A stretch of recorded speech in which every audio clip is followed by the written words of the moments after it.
네, 오늘 첫 번째 외신 기사부터 보도록 하겠습니다. 러시아의 이야기로 만나볼 텐데요. Russia diesel ban lift Asian prices. 이번에 러시아의 이 소식으로 인해서 아시아 정부 발표로 22일에 아시아에서 경유 가격이 상승했다라고 합니다. 이 때문이었을까요? 자국 시장의 안정을 위해서 4개 옛 소련 국가들을 제외한 모든 국가에 휘발유와 경유 수출을 일시 중단했다라는 뉴스입니다.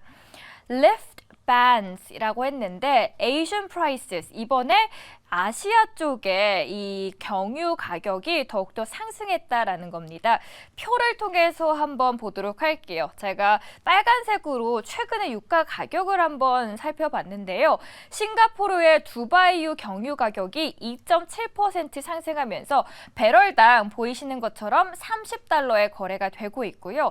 이게 어느 정도인지 설명을 드리자면 1월 이후 최고치인 배럴당 $34보다도 훨씬 낮은 수준에 머물러 있는 겁니다.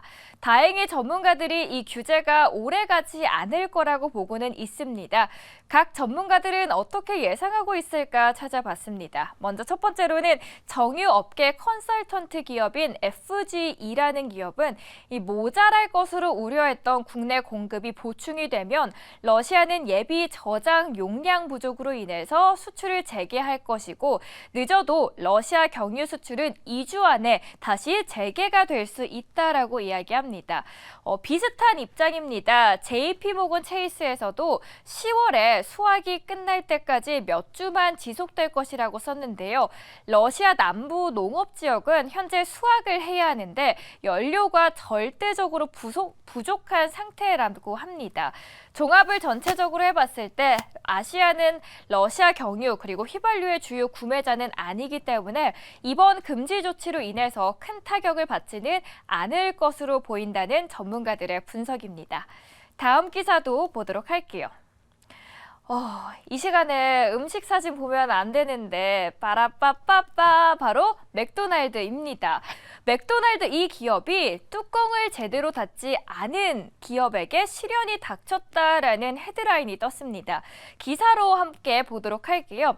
기사 제목에 제가 빨간색으로 쳐놓은 게 바로 scalding이라는 단어인데 매우 뜨거운 걸 의미합니다. 이 뜨거운 음식 문제로 고난을 현재 겪고 있는 맥도날드입니다. 그래서 왜 그런가 찾아보니까 음식을 먹다 화상을 입은 고객에게 주기적으로 수십만 달러씩을 배상하고 있다라는 소식입니다. 최근에 해당 맥도날드 지점에서 커피를 주문한 메이블 차일드 씨는 직원이 뚜껑을 제대로 닫지 않고 음료를 주는 바람에 화상을 당했다라고 주장했는데요. 이 원고 측은 화상으로 인해서 burns and emotional distress 굉장한 신체적, 정서적인 고통을 겪고 있고 식당의 종업원의 도움 요청도 거부당했다라고 강조를 했습니다. 사실 맥도날드는 뜨거운 음식과 관련된 소송으로 수십 년째 소송에 직면하고 있습니다. 1992년에 뜨거운 커피를 무릎에 쏟아서 화상을 당한 고객에게 48만 달러를 보상한 바 있고요. 올해 플로리다에서 아기가 뜨거운 맥너겟에 화상을 입었다라는 소송으로 인해서 1심에 80만 달러 배상을 선고받기도 했습니다. 배심원단은 맥도날드가 이 뜨거운 맥너겟으로 발생할 수 있는 피해에 대해서 경고나 지시를 내리지 않았다고 지적했는데요. 맥도날드의 이 반복되는 실수로 인한 수억 원의 손실, 시급한 해결이 필요할 듯합니다. 다음 기사 마지막으로 보도록 할게요. 오후 7시쯤 나온 블룸버그의 기사입니다. 하반기 증시를 대응하는 데 있어서 조금 조심스러운 대응이 필요할 것 같은 외신의 내용이어서 가져와 봤습니다. 미국 대형 투자은행이라고 합니다. 위에 가장 첫 번째 단어로 보이시는 게 뱅크 오브 아메리카를 줄여서 이야기를 하고 있는데요. 미국 주식시장에 올해 최대 매도세가 나타났다라고 진단을 하고 있습니다. 이게 다시 말해서 뭘 말하냐? 미국 증시의 향후 하락폭 가능성이 더 커질 수 있다라고 경고를 하는 겁니다. 차트를 가져왔습니다. 장기 금리 인상 전망이 경기 침체 위험을 높이고 있고 투자자들이 지난 12월 이후에 가장 빠른 속도로 주식을 매도하고 있다는 걸 표현을 하고 있습니다. 9월 20일까지 한 주 동안 글로벌 주식형 펀드에서 169억 달러의 유출이 있었습니다. 심지어 월가 최대 약세론자인 유명한 분이죠. 모건 스탠리의 마이클 윌슨도 이번 주 고객들이 2024년 주식에 대해서 더 어려운 전망을 인식하고 있다라고 말합니다. 지금 차트에서 보이시는 검은색이 S&P 500을 이야기하는 거고요. 나스닥이 이 빨간색 차트를 이야기하고 있는데요.